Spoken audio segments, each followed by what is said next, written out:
Hello আমার sweet cute বন্ধুরা, কেমন আছো তোমরা? নিশ্চয় আমার গল্প শুনে শুনে খুব সুখ নিচ্ছ আর আনন্দে আছো, তাই না? তোমাদের আনন্দ দিতেই তো আমি নিয়মিত তোমাদের জন্য নতুন নতুন গল্প নিয়ে হাজির হয়ে যাই। তো চলো, তোমরা যারা এখন আমার চ্যানেলটি সাবস্ক্রাইব করনি তারা প্লিজ প্লিজ প্লিজ আমার চ্যানেলটি সাবস্ক্রাইব করে দাও। চলো তাহলে দেরি না করে ভিডিওটি জলদি জলদি করে লাইক করো আর চ্যানেলটি সাবস্ক্রাইব করে দাও। ধন্যবাদ।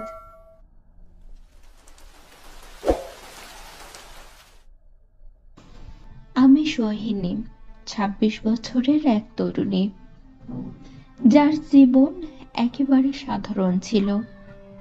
আমাকে নিয়ে কখনো কোনো বড় ঘটনা হয়নি, তবু আমার জীবনটা অনেক সুন্দর ছিল।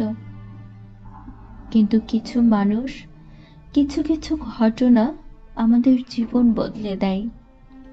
আমার জন্য সেই মানুষটি ছিল অরুণ।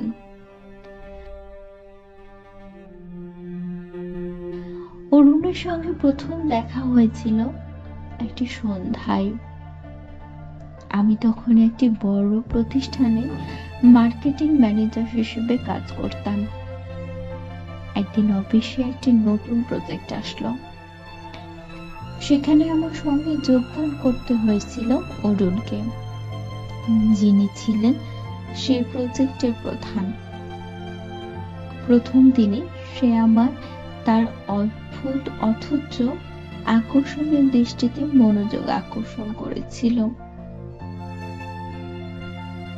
তার চোখের মধ্যে এক ধরনের গভীরতা ছিল, যা আমাকে এক অদ্ভুত ভাবে টানত। তবে আমি বুঝতে পারিনি ঠিক কি কারণে। প্রথমে যখন আমরা একে অপরের সঙ্গে কথা বলেছিলাম, তখন কিছুই বিশেষ মনে হয়নি। তবে কাজের পরিবেশ, সে যে ধরনের মানুষ ছিল তার থেকে অনেক কিছু জানতে পেরেছিলাম।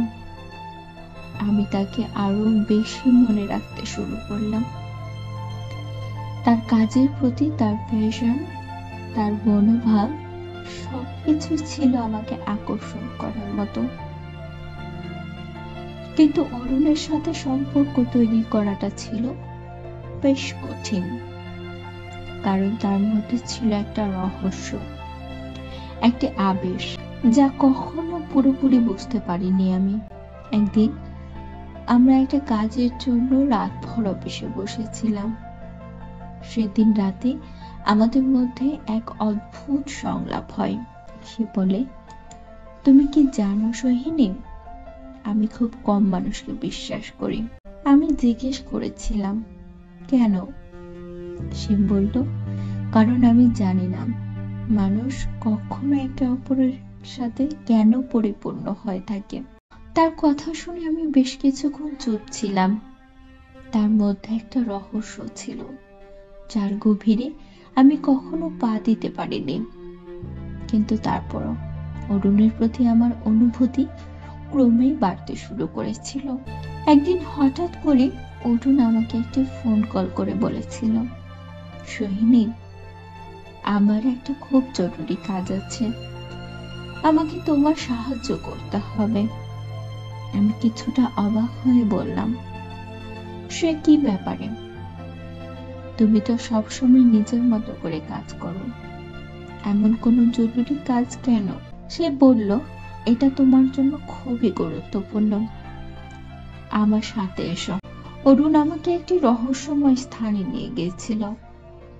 আমরা একটি পুরনো ভবনের সামনে দাঁড়িয়েছিলাম, যা সেকেন্ড হ্যান্ড স্টোরের মতো দেখাচ্ছিল।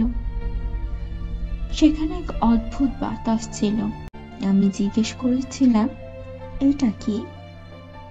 সে বলেছিল, এটা আমার পুরনো স্মৃতি, এখানে কিছু রহস্য লুকিয়ে আছে যা আমি জানি। তুমি জানলে তুমি আমাকে আরো ভালোভাবে বুঝতে পারবে। তারপর একে একে অরুণ তার পুরনো জীবন ও রহস্যময় ঘটনাগুলোর কথা আমাকে বলেছিল। তাকে আমি বিশ্বাস করেছিলাম না, কিন্তু তার কথাগুলো যে খুব সত্যি ছিল তা অনুভব করতে পারছিলাম। সে আমাকে এক একটি জায়গা দেখাচ্ছিল, যেখানে তার অতীতের রহস্যগুলো লুকিয়েছিল। এই যাত্রা আমাদের মধ্যে এক নতুন সম্পর্কে জন্ম দিয়েছিল, যা কখনোই সাধারণ ছিল না। আমাদের সম্পর্ক ক্রমেই গভীর হতে থাকলো। আমি তাকে আরো ভালোভাবে বুঝতে শুরু করলাম। তার মধ্যে এমন কিছু ছিল যা আমাকে প্রতিনিয়তই টানতো, তবে তার জীবনযাত্রা কখনো সহজ ছিল না। তার মাঝে এমন কিছু ছিল যা আমি মোটেও জানতাম না। এক রাতে সে আমাকে বলছিল, সোহিনী, আমি তোমাকে সবকিছু বলবো, কিন্তু তুমি কি আমাকে বিশ্বাস করবে?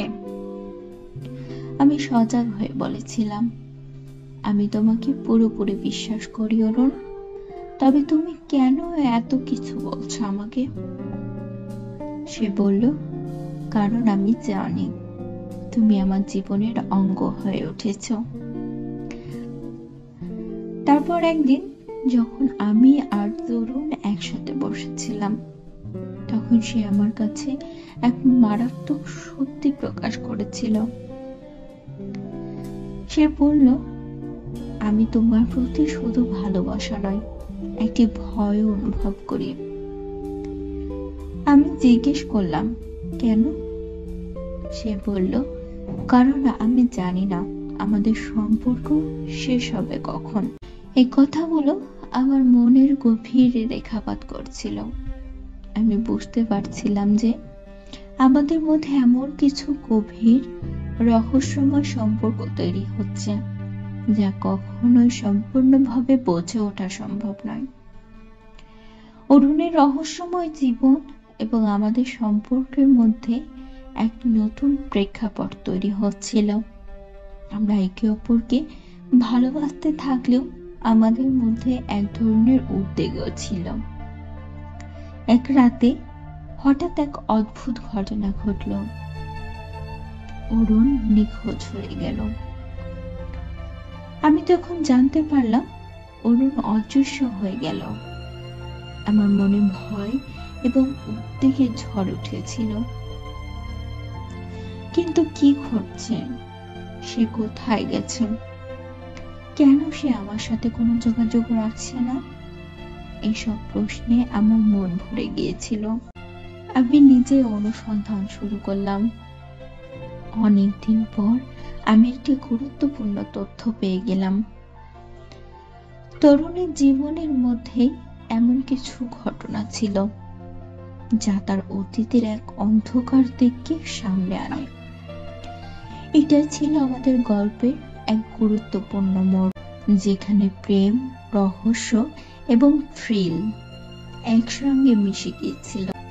অরুণ ফিরে আসবে কিনা, আমার কাছে তার রহস্য স্পষ্ট করবে কিনা, এই প্রশ্নে সবকিছুই আমি নিজেকে হারিয়ে ফেলেছিলাম।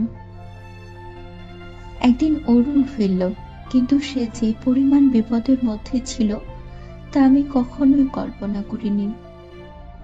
সে আমাকে বলেছিল, সোহিনী, আমি তোমাকে কোনোদিনও ঝুঁকির মধ্যে ফেলতে চাইনি, তবে আমাকে কিছু করতে হবে। তুমি কি আমার পাশে থাকবে? আমি তখন কোন রকম দ্বিধা না করে বললাম, হ্যাঁ অরুণ, আমি তোমার পাশেই থাকবো। যেখানেই তুমি যাবে আমি তোমার সাথে সাথে থাকবো। এভাবেই আমাদের সম্পর্ক আরো গভীর হতে থাকে। প্রেম, রহস্য এবং রোমান্স সব একসাথে এসে আমাদের জীবনের গল্পটাকে এমন একটি জায়গায় নিয়ে আসে, যেখানে আমাদের জন্য কোনো কিছুই যেন অসম্ভব ছিল না।